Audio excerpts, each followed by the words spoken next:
السلام عليكم ورحمة الله وبركاته. الحمد لله رب العالمين، والصلاة والسلام على أشرف الأنبياء والمرسلين، وعلى آله وأصحابه أجمعين، وعلى من تبعهم بإحسان إلى يوم الدين. أما بعد، سبحانك لا علم لنا إلا ما علمتنا إنك أنت العليم الحكيم. قال الله تعالى: أولئك الذين هدى الله فبهداه مقتده. سامعین کرام، ہفتہ واری پروگرام نیک لوگوں کی صحبت میں اس کی ایک اور کڑی لے کر آج میں آپ کے حاضر خدمت ہوں. آج میں آپ کے سامنے گفتگو کرنے جا رہا ہوں صحابی رسول حضرت سلمان فارسی رضی اللہ تعالی عنہ کے سلسلے میں. حضرت سلمان فارسی رضی اللہ عنہ کی حیات اور آپ کی زندگی بڑی سبق آموز ہے. بڑی عبرتیں ہیں آپ کی حیات میں. حق کی تلاش اور حق کی جستجو میں اپنی مثال آپ ہے. آپ کی زندگی بڑی تفصیلات ہیں کتب سیر اور تراجم میں، لیکن میں مختصر سے وقت میں کچھ معلومات آپ کی مثالی زندگی اور مثالی حیات کے سلسلے میں سمیٹنے کی کوشش کروں گا.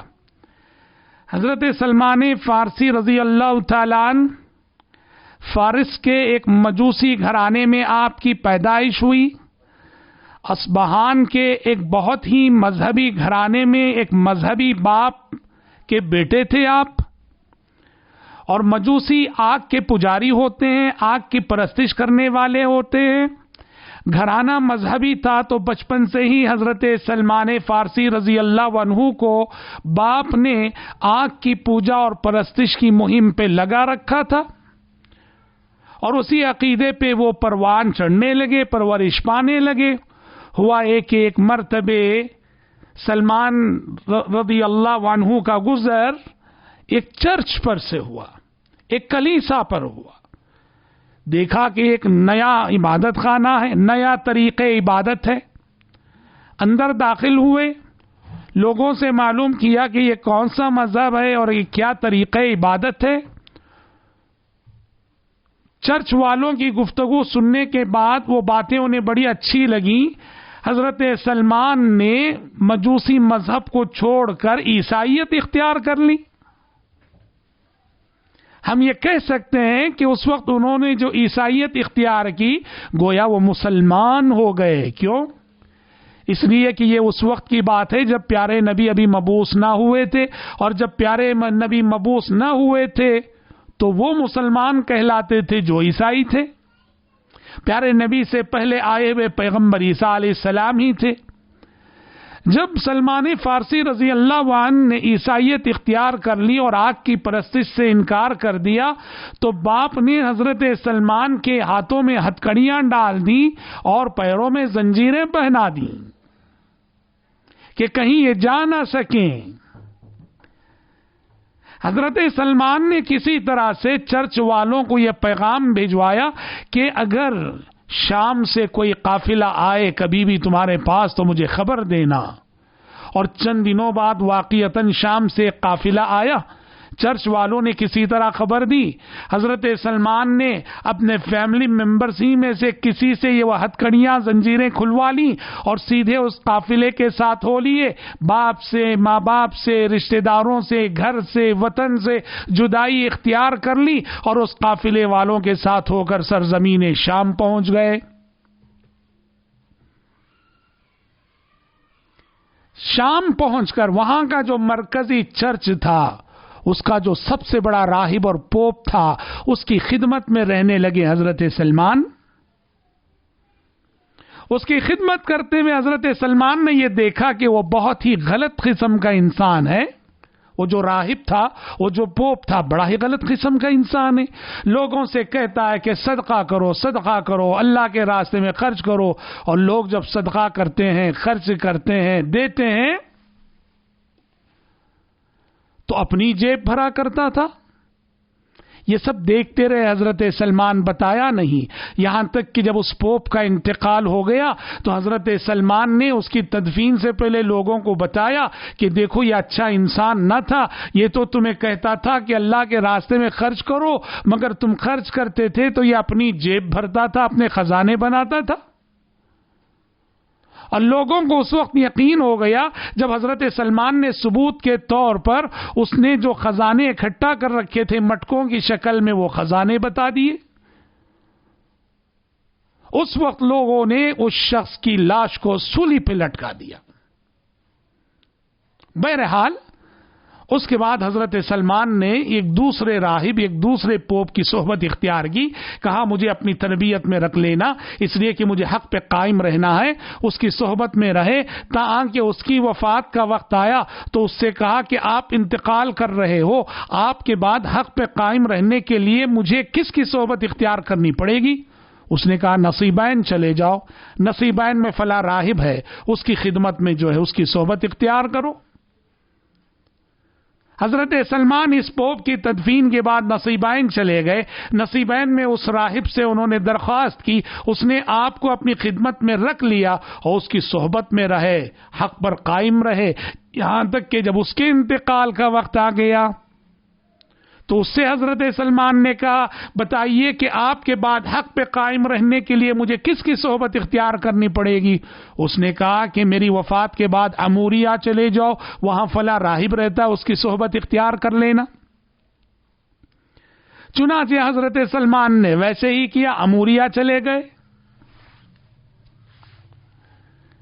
اور اس پوپ کی اور اس راہب کی صحبت اختیار کی تاکہ اس کی بھی وفات کا وقت آ گیا، اور پھر اس سے کہا کہ وصیت کرو کہ مجھے حق پہ قائم رہنا ہے تو آپ کے بعد کس کی صحبت میں رہوں۔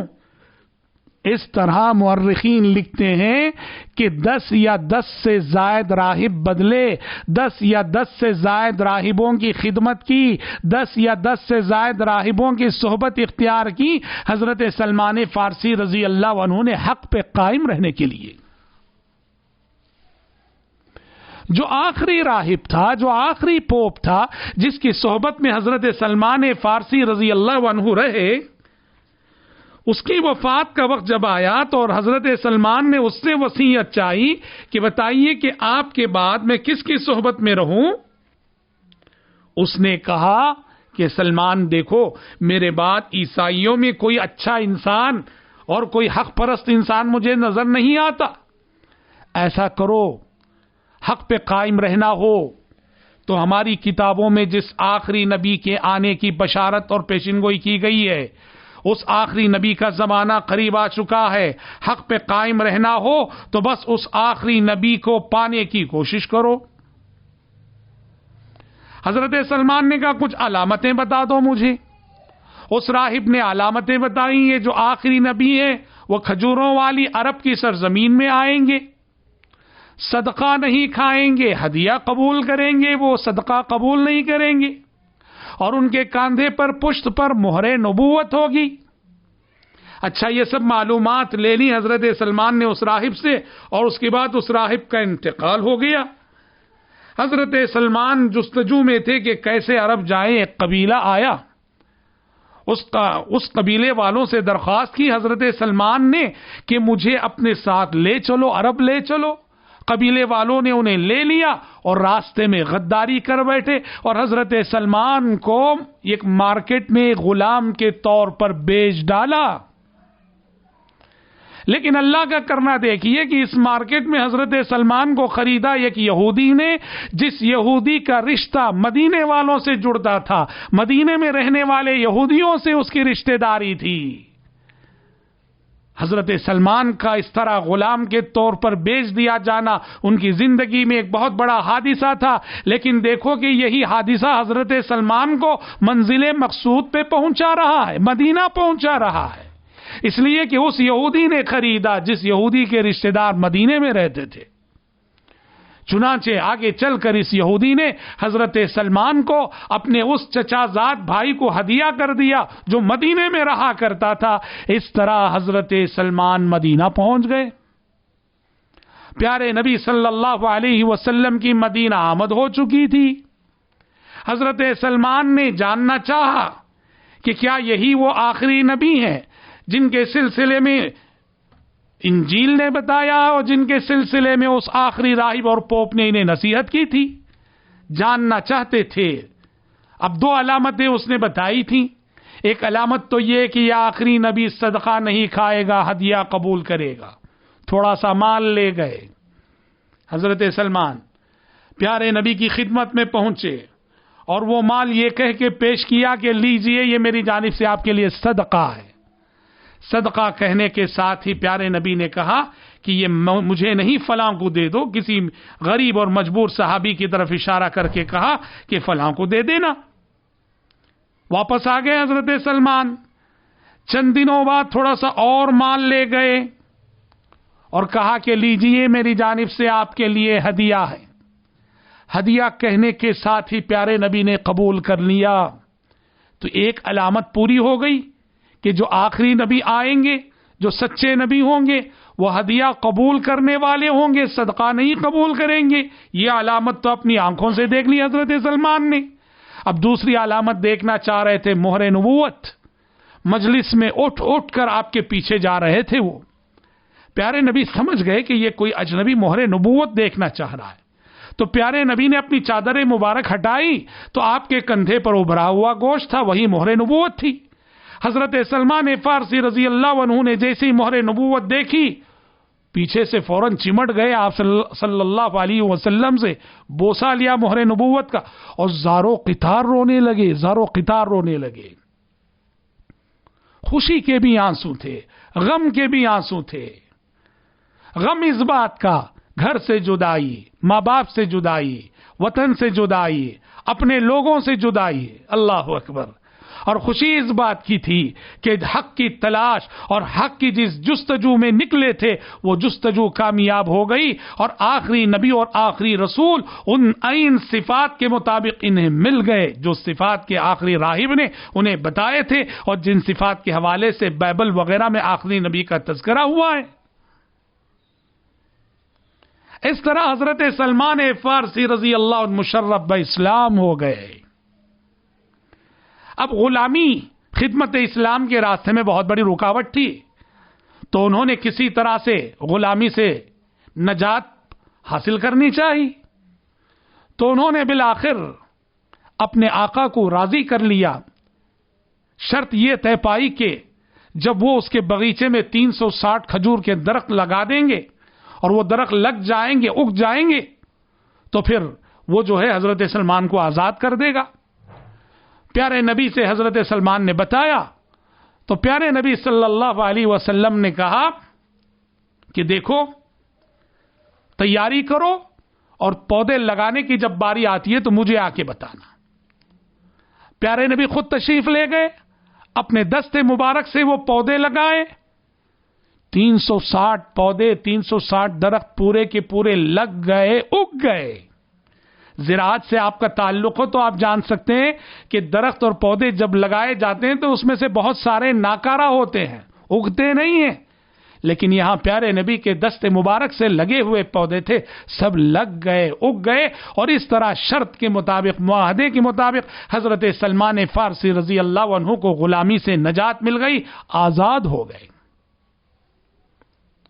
آزاد ہو کر حضرت سلمان فارسی رضی اللہ عنہ نے اپنی زندگی خدمت اسلام کے لیے وقف کر دی۔ مدینے میں ان کا کوئی رشتہ دار نہ تھا، کوئی کنبہ نہ تھا، کوئی قبیلہ نہ تھا۔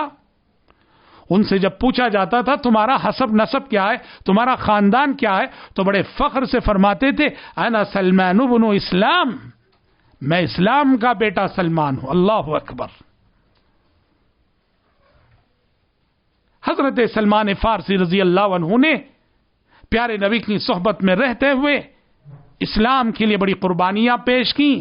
خندق جیسے نازک موقع پر جب 10 سے 12 ہزار کی تعداد میں، 10,000 سے زائد کی تعداد میں مشرکین کی فوج آ گئی تھی، اور پہلی مرتبہ مسلمانوں کے دو بڑے دشمن مشرک اور یہود مل کر مدینے پر حملہ آور ہوئے تھے،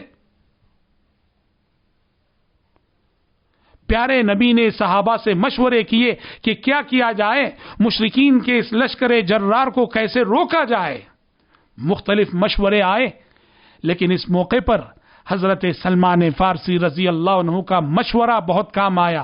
آپ نے پسند کیا اور آپ کے مشورے پر عمل کیا, اور وہ مشورہ یہ تھا, حضرت سلمان نے بتایا تھا کہ ہمارے یہاں فارس کا ایک طریقہ جنگ ہے کہ دشمن جس سمت سے آ رہا ہوتا ہے اس کے راستے میں بڑی بڑی خندقیں کھود دی جائیں, بڑے بڑے گڑھے کھود دیے جائیں تاکہ دشمن آگے نہ بڑھ سکے. عرب کے لوگ اس طریقے جنگ سے, اس تدبیر سے نا واقف تھے, تو پیارے نبی کو یہ تدبیر بہت پسند آئی اور حضرت سلمان فارسی رضی اللہ عنہ کے مشورے کو قبول کرتے ہوئے آپ نے خندق کھودنے کا حکم صحابہ کو دیا.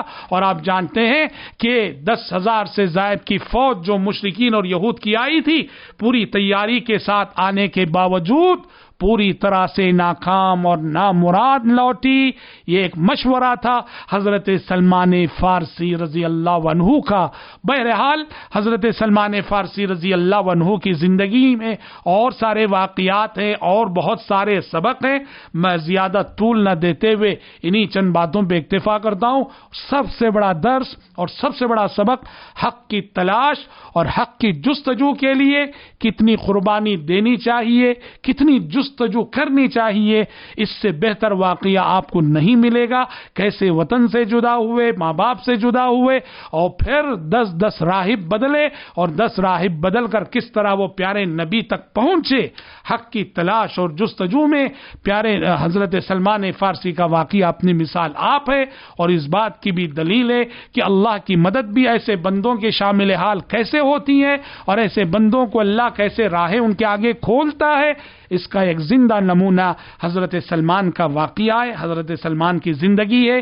ایک مثالی زندگی گزارنے کے بعد حضرت عثمان بن عفان رضی اللہ عنہ کے زمانے خلافت میں 36 ہجری یا 35 ہجری یا 34 ہجری, مختلف اقوال ہیں, میں حضرت سلمان نے وفات پائی. اور آپ کی عمر کے سلسلے میں تاریخی روایتیں بہت کچھ کہتی ہیں. کسی یہاں تک کہ 250 سال بھی کہا, کسی نے کہا 150 سال سے زائد جیے. بہرحال اتنا تو ہے کہ حضرت سلمان 10 راہب اگر وہ بدلے ہیں تو مطلب یہ ہے کہ عام لوگوں کے مقابلے میں حضرت سلمان نے لمبی حیات پائی ہے, لمبی زندگی پائی ہے. اللہ رب العزت سے دعا ہے کہ پروردگار عالم مجھ کہنے والے کو اور آپ سبھی سننے والوں کو حضرت سلمان فارسی رضی اللہ عنہ کی حق کی جستجو, اپنے اندر وہ تڑپ و جستجو پیدا کرنے کی توفیق عطا فرمائے. آمین ثم آمین. وآخر دعوانا ان الحمد للہ رب العالمین. والسلام علیکم ورحمۃ اللہ وبرکاتہ.